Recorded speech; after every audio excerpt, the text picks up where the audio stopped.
So imagine you're at like a really crowded dinner party. Okay, I'm picturing it. You lean over to the person sitting next to you and you just casually say, I'm going to the hospital tomorrow. Oh, wow. Yeah, the conversation instantly stops right there. Right. Like they look completely terrified. They're asking what's wrong, who got hurt, if you're okay. Utter panic. Exactly. But now imagine rewinding that exact moment. You lean over and instead you say, I'm going to a hospital tomorrow. Totally different vibe. Entirely different. They probably just assume, I don't know, you have a job interview or maybe you're doing some volunteer work. Right, yeah. One tiny three-letter word completely changes the entire emotional reality of the room. And you might not even realize you just did it. It is such a remarkable quirk of human communication, isn't it? Yeah. I mean, we spend years obsessing over building this massive vocabulary, memorizing complex verbs. Oh, for sure. Flashcards for days. Right, just trying to sound sophisticated. But the real heavy lifting, like the actual mechanics of how we transfer a version of reality from one brain to another, is being handled by these microscopic gatekeepers. And that is exactly why we're here. Welcome to today's deep dive into the source material. We are looking at this fascinating stack of linguistics research, grammar rule books, communication studies, and our entire mission today is focused purely on English articles. The tiny gatekeepers. Yes, we're talking about this very mysterious concept of the zero article, which is basically what happens when you use absolutely nothing at all. Which is incredibly powerful in its own right. It really is. The goal here is to decode these tiny words. If you are listening to this, we want you to be able to master the actual nuances of how you communicate. Yeah, so you'll know exactly when to use them to, guide someone's attention. Right, and crucially, exactly when to drop them completely to just shift the whole scale of a conversation. I mean, for anyone trying to master English, or honestly, even native speakers who just want to understand the hidden gears of their own thoughts. Yeah. Something as simple as choosing between a the thought is the ultimate test of fluency. It really is. It goes way beyond just grammatical correctness. It's about precision of thought. Yeah. It's about how we manage information with the person sitting across from us. Okay, so let's start building that foundation, because before we get into the really wild exceptions and the rule breaking, which we definitely will, we have to establish the fundamental difference between the indefinite articles, so a and an, Right. and the definite article, which is the. And, looking at the research, it becomes really, really clear that this choice is entirely about shared knowledge. Yes, information management is the core of it all.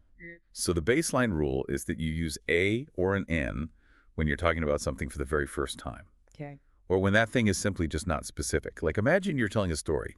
If you say, I saw a dog yesterday. You're introducing a totally new piece of data to my brain. Yeah. Exactly. A brand new piece of data.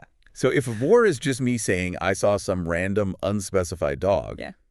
It feels like I'm holding this really wide, unfocused flashlight. Oh, I like that. Like a spotlight just scanning a massive crowd, Oh, yeah. right? It illuminates a subject, but it could be hitting literally any dog on the planet. A wide beam of light. Precisely.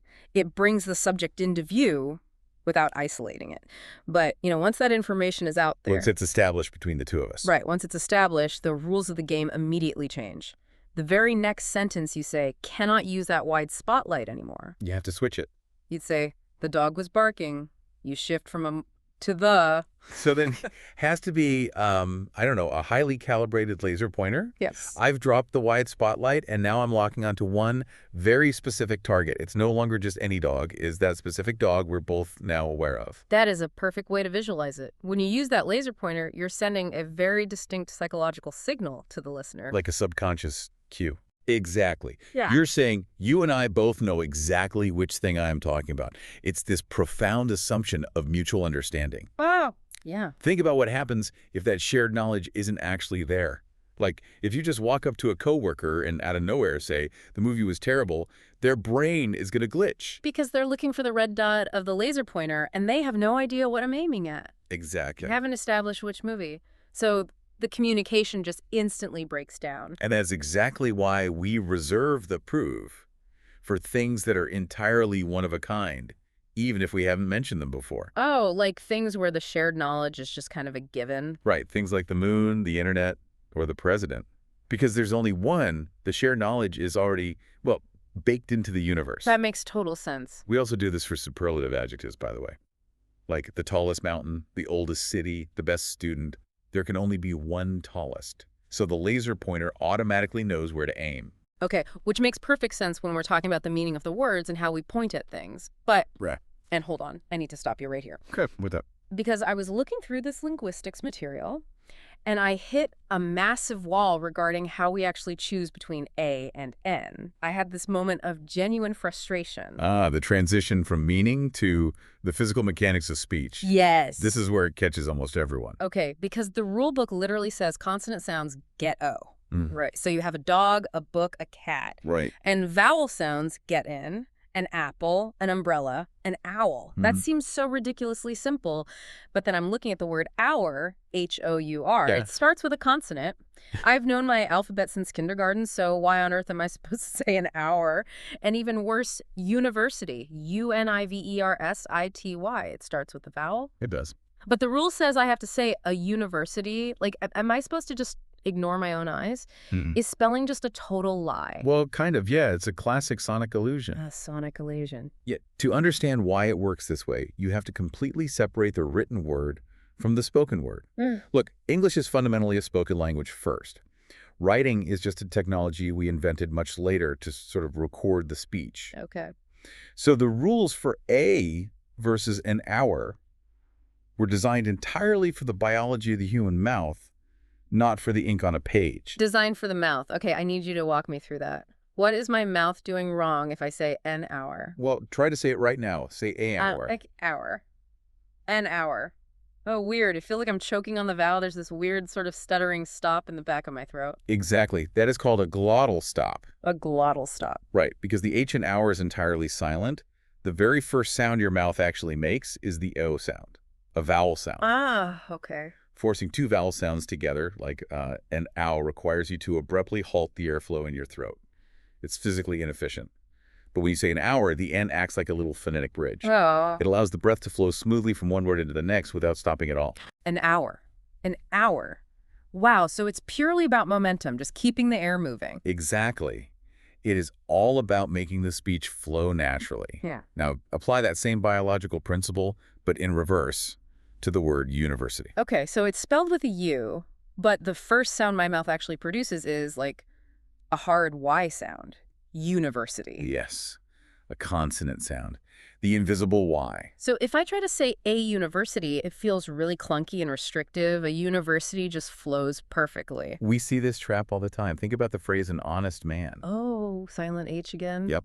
Or a European city, because European starts with that same invisible Y sound. It really is a sonic illusion. So if you were listening to this and you ever get stuck writing an email, you basically just have to close your eyes, say the word out loud, and let your throat decide which one belongs there. Absolutely. Trust the mouth, not the pen. Once you stop looking at the letters and start feeling the airflow, the rule never fails. Okay, so we've mastered the physical mechanics of speaking these tiny words. We know how to use our wide spotlight for new things and our laser pointer for specific things. Right. But what happens when we want to talk about, well, literally everything? Because this brings us to this really expansive concept in the research, the zero article. Basically, omitting the article entirely. This is my favorite part. This is where language leaves the physical realm and becomes highly philosophical. Okay.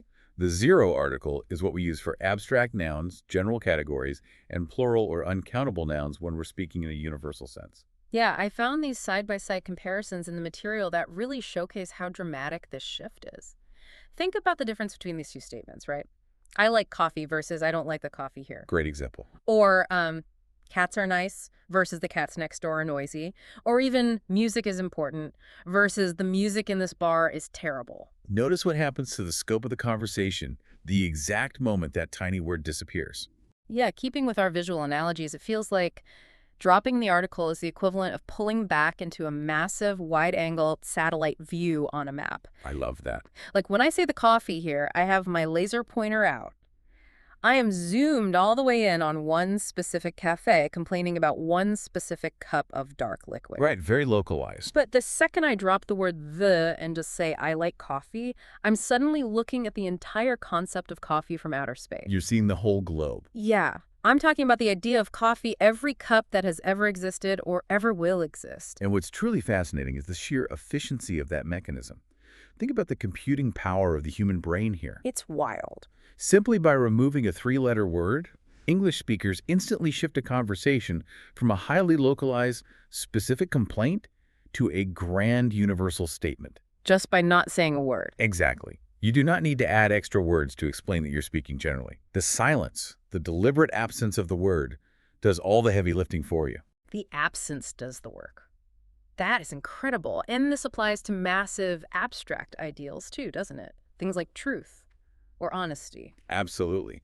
We say truth is the highest good or honesty is important. You wouldn't say the truth is the highest good when you mean truth as a universal human concept. Right. When you drop the article, you actually elevate the noun from a tangible thing to a philosophical ideal. And I noticed this zero article rule applies really heavily to verbs of preference too. Like when you express an opinion using verbs like love, hate, or prefer, you almost always drop the article. Forget that. Like she likes coffee, but she hates tea. Or I love music. They prefer dogs to cats. Because when you state a core preference, you are usually talking about the category as a whole. You don't just love the specific music playing right now, you love the universal category of music. Makes total sense. And this naturally extends to uncountable nouns. Right, words like bread, information, or advice. Because I can't use a or an with them since I can't have one information. Right, the boundary of the object doesn't exist. So I have to use words like some instead, like I need some advice. Exactly. Uncountable nouns operate entirely on that zoomed-out conceptual level. They cannot be pinned down by a spotlight. So, okay, if the satellite view means we drop the article for these big universal concepts and broad categories, what do we do when we talk about massive physical things? Geography. Yes, countries, oceans. Because looking at the rules for geography, they seem to just contradict themselves immediately. Geography is notorious for confusing learners. But there is a hidden logic. You just have to look for patterns rather than rigid binary laws. Okay, lay it on me. Let's look at the baseline. The standard rule is that we normally use no article for countries, cities, or regions. We say France, Brazil, California, even regions like Brittany in France. Okay, but here's where my brain glitches again. If the rule is no articles for countries, why do I say France is smaller than the United States? That's the trap. Why does France get the zero article satellite view, but the United States gets a laser pointer? Are they not both just large shapes on a map? They are, but it's about how we conceptualize the borders of those shapes. The pattern here is about singular entities versus collections. Collections. Okay. Yeah, singular standalone entities. So France, Brazil, Japan function as one solid block on the conceptual map. They stand alone without an article. But when a country is made up of a collection of things, or it's a plural noun, we require the to bundle them all together. Oh, to bundle them? Right. It acts like a container. Yes. Think of the word the as a piece of string tying all those individual parts into a single concept. The United States, the United Kingdom, the Netherlands, the Philippines. Wow. The string unifies the plural. We also use this bundling concept for bodies of water that flow or connect, like the Pacific Ocean or the Amazon River, and for highly specific, unique locations, like the Empire State Building. That string metaphor makes so much sense. It just gathers the plurals. Now, does this conceptual framing apply to people and time, too? Because I saw some strange rules in the sources about titles and daily routines. It does. Let's look at titles. When a title is attached to a specific name, so President Mitterrand, Professor Miller, Dr. Schmidt, it takes no article. Right, because the title is basically acting as part of their actual name at that point. It's a proper noun. Correct. But if you remove the name and just refer to the unique role itself, you bring the article back. You say the president or the professor. Okay, so you're pointing your laser pointer at that specific one-of-a-kind office rather than the human being selling it. Precisely. It is entirely about how you're framing the information in that exact second. And for routines, the rules say we use no article for days of the week, dates, or languages, like on Tuesdays or June 16th, or she speaks French. And notice how routine extends to places when they're used for their primary conceptual purpose. Like we say we're having lunch at school, traveling by car, or lying in bed. Yes, very important distinction. We don't say we're at the school or in the bed if we're talking about the general routine of being a student or sleeping. Exactly, because we're back in the satellite view. We're talking about the abstract idea of school, the concept of a bed as a place of rest, not the specific brick building or the physical mattress. You're seeing the matrix now. Totally seeing the matrix. Okay, so we've mapped out the globe and the abstract universe, which is the biggest scale possible. But If you're listening to this, you're probably not talking about international borders or the philosophy of truth every single day. Probably not. You're probably going to the grocery store or making small talk about the weather. Which brings us to the micro level of language. Rates, measurements, and spontaneous daily observations. This is where the practical application really hits home. Let's talk about rates first. I buy coffee, I fill up my car. The rule is we rely on A or an N for these measurements. So $15 a kilo, twice a day, 3 times a week, 8 hours a day. Right. And in this highly specific context, A is functioning almost mathematically. It literally means per. $15 per kilo, 8 hours per day. It's a unit of measurement. We also see these articles locked into fixed quantity expressions. Yeah. A little, a few, a couple of, a pair of. You cannot alter those. They are basically set in stone. Now, here's a quirk about making small talk that I found completely fascinating: exclamations. Oh, yes. The rules say you use a or an et for countable exclamations. So you say, what a beautiful day, or what a surprise. Yeah. But if the exclamation is uncountable, you drop the article completely. You say, what beautiful weather, or what loud music. A lot of learners trip up here and say, what a beautiful weather. Wait, why is that wrong, though? Because why can I have a day but not a weather? They feel like the same kind of observation. It comes back to the idea of boundaries again. When you use the spotlight, when you say what A, you are literally saying, look at this one singular, discrete instance of a thing. Okay. A day has a beginning and an end. It's a countable unit. You can point to it. Yeah. Weather, however, is a continuous state. Shit. It has no edges. Oh, what? You cannot point to one instance of weather. So you cannot use the spotlight. You have to drop the article and use the satellite view. It is so subtle, but it completely changes the physics of the sentence, which leads perfectly into the common learner mistakes that act as tells for native speakers. The false signals.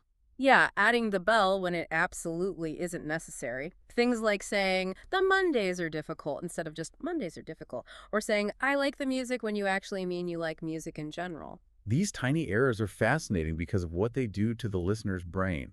Going back to our laser pointer analogy, using an unnecessary robot sends a false signal. Right. If I say to you, the Mondays are difficult, your brain immediately starts scrambling. Yes. My brain asks, wait, which specific Mondays? The Mondays in November, the Mondays after a holiday. You're signaling that you are talking about a specific subset, but you actually mean the broad category. I'm basically handing you a laser pointer and telling you to look at a specific target, but there is no target there. I actually wanted you to look at the entire sky. Exactly. It creates a momentary disconnect in shared knowledge. The listener feels like they missed a crucial piece of the conversation. It really just reinforces how much immense power you hold just by knowing when to stay completely silent and omit a single tiny word. It's all about control. To recap this incredible journey, we started with the indefinite articles, A and N, our spotlights that introduce the unknown and near information to our listeners.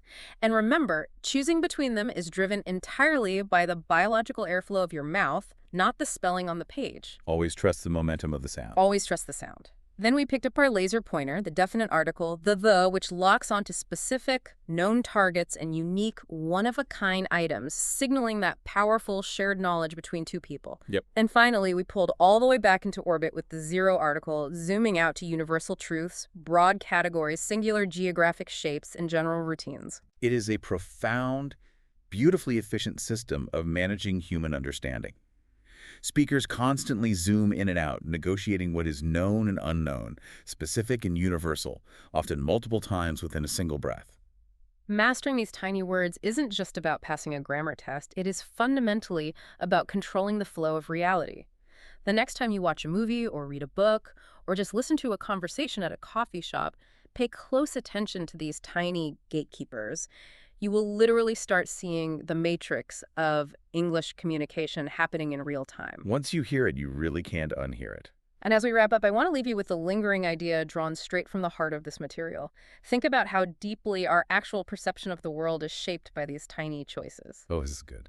Think about the massive philosophical difference between calling something a truth, which implies it's just one of many possible truths roaming around in the crowd, versus calling it the truth, which claims it is the only one, the absolute laser-pointed reality. Yep. Or zooming all the way out and just calling it truth, treating it as the ultimate universal abstract ideal without boundaries. A single microscopic word changes our entire relationship to reality itself. Chew on that the next time you drop a "the" into a sentence.